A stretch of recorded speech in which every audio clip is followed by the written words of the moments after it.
Yeah, peace, man. I want to give a brief history of how the Gravediggaz started. Some of you that are just, doing hip hop reviews and hearing classic albums for the first time, I want y'all to understand the history of how this group was made.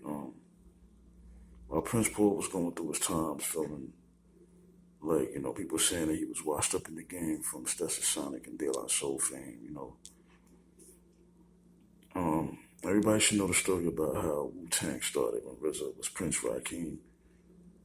He did a single, he did a song called Oh We Love You Rakeem.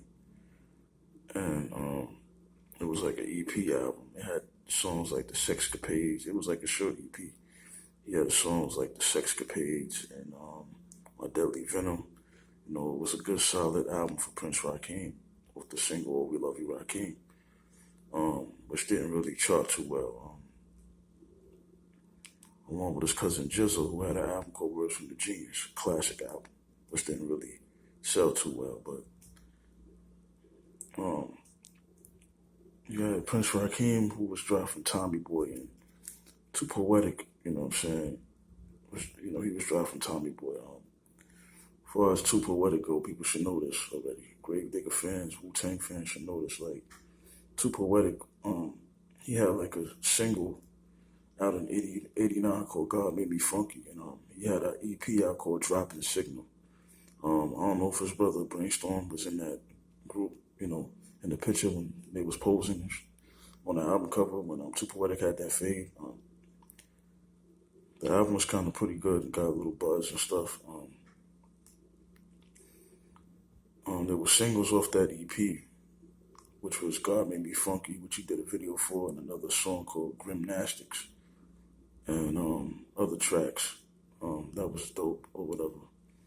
But around like 1990, him and his brother Brainstorm formed a group called the Brothers Grimm, which stands for Ghetto Repair Young Minds. That's what Grimm stands for. They made like one album, and all of a sudden his brother got tired of the game. I guess the business side kind of like got to him or whatever. So it kind of hurt Poetic real bad that his brother gave up on the pen and stuff, and he left the game completely. He was so fed up with it, he left the game completely, and Too Poetic felt a little lost without him. So what happened was he was homeless, and he started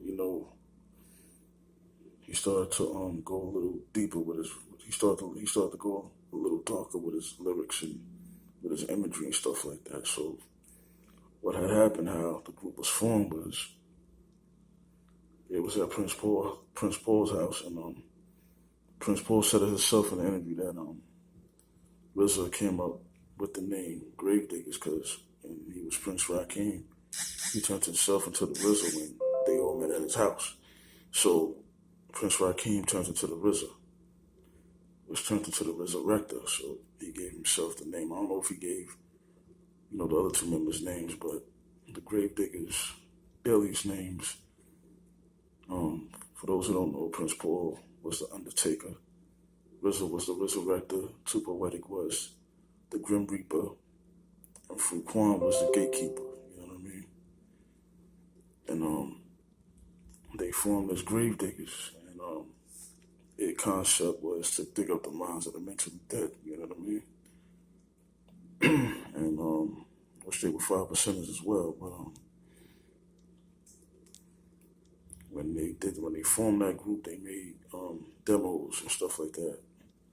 And like the first demo that they made is leaked on YouTube everywhere. You know what I mean? You see their picture, it says the demo tape. The first, I heard the intro, which was dope, but the first track that I heard for the first time was called "The House That Hatred Built." It was a deep track.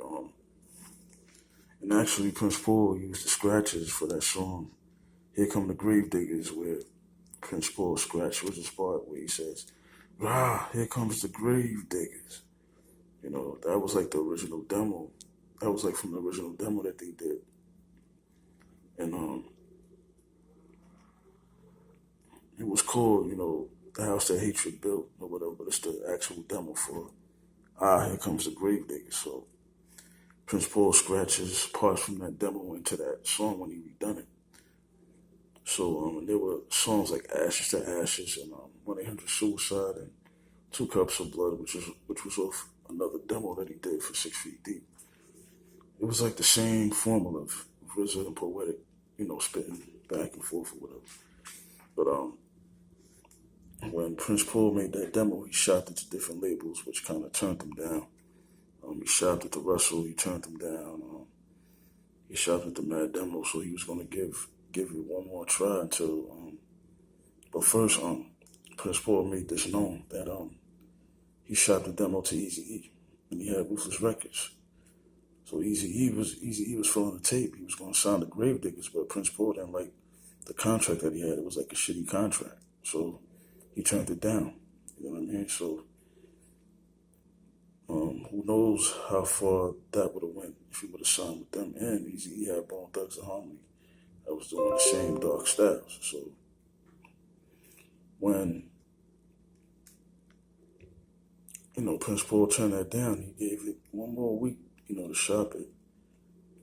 He shopped it to some dudes at G Street or whatever, and they gave it a listen, and they got interested in it. He signed them, and they got a couple of groups. They got a couple of artists like Shabazz, the Disciple, and Killer Priest, which they had a group called Disciples of Armageddon. They had demo tracks, hardcore tracks or whatever. But when they added Shabazz, I don't know if he was supposed to be part of the Gravediggaz or what, but when they made that song Diary of a Madman, when Shabazz let that verse up and Be a Witness, that took off and made history. Killer Priest said in one interview that RZA didn't like Killer Priest's verse. You know what I'm saying? I could understand, but once the world heard it and they liked it, it is what it is. And he was included on the track Graveyard Chamber as well. So, that's how, the Gravediggaz got formed. And when they made the album 6 Feet Deep, it took off from there, which led to the EPs. So many remixes for 1-800 Suicide. It's like a couple of remixes for 1-800 Suicide and Mommy Was a Gravedigger. But there's like 3 or 4 remixes of 1-800 Suicide, which is on this unreleased bootleg album. As far as the 1-800 Suicide Poisonous mix, which they did a video for, you know what I mean? So when they put out that album, it had singles like Diary, Nowhere to Run, and 1-800 Suicide. So when they came out, with that album, it took off the way it did.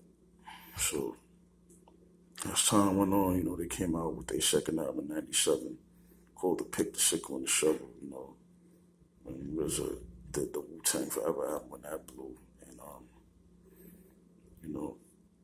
RZA had the Wu elements to work on that album, and Prince Paul was doing other things, so he was working on the solo projects, like Psychoanalysis and Prince Among Thieves and stuff like that, which was dope classics. And I like Psychoanalysis, you know what I mean? It's a classic album. I had that album years ago. I'm gonna get that back, but it's a dope fucking album. But that's a brief history of how the Gravediggaz, got formed. You know what I mean? And of course, that album, like a guy named Havelock Nelson was calling. They sound horrorcore. You know what I'm saying? When the Flatliners was coming up or whatever under Russell Simmons or whatever. So I'm not gonna jump into details of Russell Simmons owning money or whatever. That's why he formed the Gravediggaz. I'll read comments and stuff. So I'm not gonna take sides. I'm just gonna respect the main facts or whatever. But this is one of my favorite classic hip hop groups of all time. You know what I mean? Rest in peace to Poetic. You know what I'm saying? And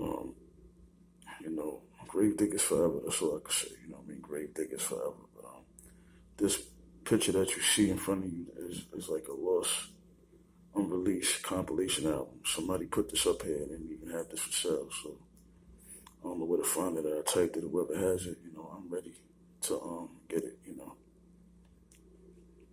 what I'm saying? My Discogs site name is Dark Ages 99. So somebody should see my comment on there for me to scoop this up on. Cause it has like a Michael Jackson skit, which is a funny, serious skit or whatever. So, as you can see, we got the pictures. This is what the album cover looks like. This is what the CD look like. You can tell it's like bootleg a little bit. This is out of print, nowhere to be found, but hopefully I could, find it somewhere. So, just had to give y'all a little brief history of how this group started. As y'all can see, this is one of my classic favorite hip hop groups of all time. You know what I mean? So, there's mad, gems I want to get because I'm doing hip hop reviews when I have time. I do hip hop reviews on Lost Gems and classic albums as well, but more on the Lost Gems. You know what I mean? So, I stay tuned for that and to the next, hip hop review, to the next hip hop review. See y'all when I see y'all. Peace.